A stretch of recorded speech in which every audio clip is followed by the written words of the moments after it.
Sherwin, I would like to greet you a wonderful, happy birthday this coming October 2. And my prayer to you is to fulfill your dreams to become a servant of the Lord. And I would like to give you only one verse in the Holy Scripture according to the prophet Joshua. In chapter 1, verse 9, it says like this, remember that I have commanded you to be determined and confident. Do not be afraid or discouraged, for I, the Lord your God, am with you wherever you go. That is my verse to you as you celebrate your birthday. Again, I would like to give you a three message in your birthday. If you celebrate your birthday there in Qatar, Thanksgiving is paid. Yeah, the faith that was given to you is the gift of the Lord. Just fix your eyes on Him, according to Hebrew chapter 12, verse 2. Fix your eyes on Jesus. He is the author and perfecter of your faith. That's why as you celebrate your birthday, it's meant to say that Thanksgiving is paid. Second, Thanksgiving is also the Bible says it's also a courtesy. Pinapaabot mo sa Panginoon yung pagkilala mo na ang pagdating mo sa daigdig na ito ay meron kang misyon, meron kang magandang layunin kung bakit ka dumating sa daigdig na ito. Sabi nga ni Warren, isa sa mga author ng Purpose Driven Church, hindi ka sumulpot sa daigdig na ito, kundi talagang nakaplano na dumating ka at maging mananampalataya ka at maging lingkod ng Diyos. And lastly, my message to you is Thanksgiving is love. The kind of love is agape that was given by our Lord Jesus.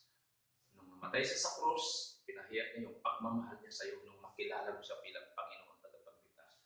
Doon mo lang malalaman ang ibig sabihin ng bakit siya namatay sa krus para sa iyo. Kaya sa pag-celebrate mo ng birthday mo, sana maranasan mo ang lalo pang mas malalim na ibig sabihin na maging lingkod ng Panginoon.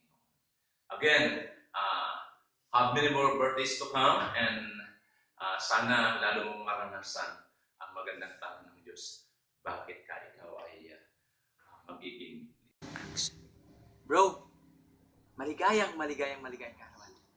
Naway patuloy kang lumago sa iyong mga pananampalataya at magbigay ng inspirasyon sa amin. Wala ka man dito sa atin, pero alam namin na nasa mabuti kang mga kamay. Bro, God bless you. We love you, bro. Happy birthday to you. Happy birthday to you. Happy birthday, happy birthday, happy birthday to you. Pre, ilang taon ka na? Happy birthday. Tagal na natin hindi nakita. Nakakamiss yung mga panahon. Ayun. Kung ano man yung mag-wish na lang muna ako. Wish for you is good health. At kung ano man yung mga tinatahak mong daan yun, sumigi ka lang. Sundin mo kung ano yung nasa puso mo. Nakakaluha naman pare. Tigil ko na lang. Hi Pars! Salamat sa lahat, salamat sa advice, salamat sa spiritual na suporta sa aming mag-asawa, at wish you all the best in life. God bless you and more years to come. Hello pare, hello din sa inyong lahat dyan. Mapagpalang kaarawan pala sa iyo, isang taon na naman na naidagdag sa buhay mo, salamat sa Diyos. Patuloy akong nagbibigay ng pasasalamat sa iyo sa lahat ng mga tulong na binigay mo sa anak kong si Aya. At salamat din sa mga pagdamay, sa mga hinaing ko sa aking buhay at na nandyan ka. At pasalamat ako talaga sa Panginoon sa taong tulad mo na naandyan palagi and handang tumulong. Dalangin ko lang na naway patuloy ka pagpalain ng Diyos sa maganda mong nagagawang kabutihan sa kapwa mo. At ang paglilingkod mo sa Panginoon ay patuloy na lumago. Happy birthday sa iyo. Happy birthday po, Ninong. Salamat po sa lahat. God bless you. More birthdays to come. Bye-bye! Birthday to you. Happy birthday to you. Happy birthday, happy birthday. Happy birthday to you. Happy birthday, Uncle Wing Wing.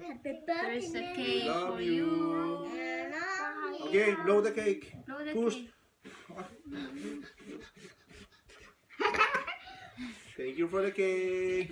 We miss you. I miss you. Mahal kita. Mahal kita.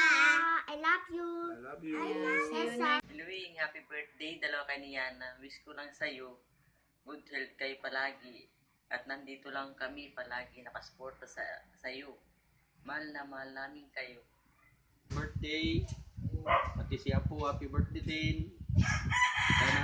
Sana masaya kayo dyan. At sana marating nyo lahat ang mga pangarap ninyo para pati naman kami madamay sa inyong mga swerte.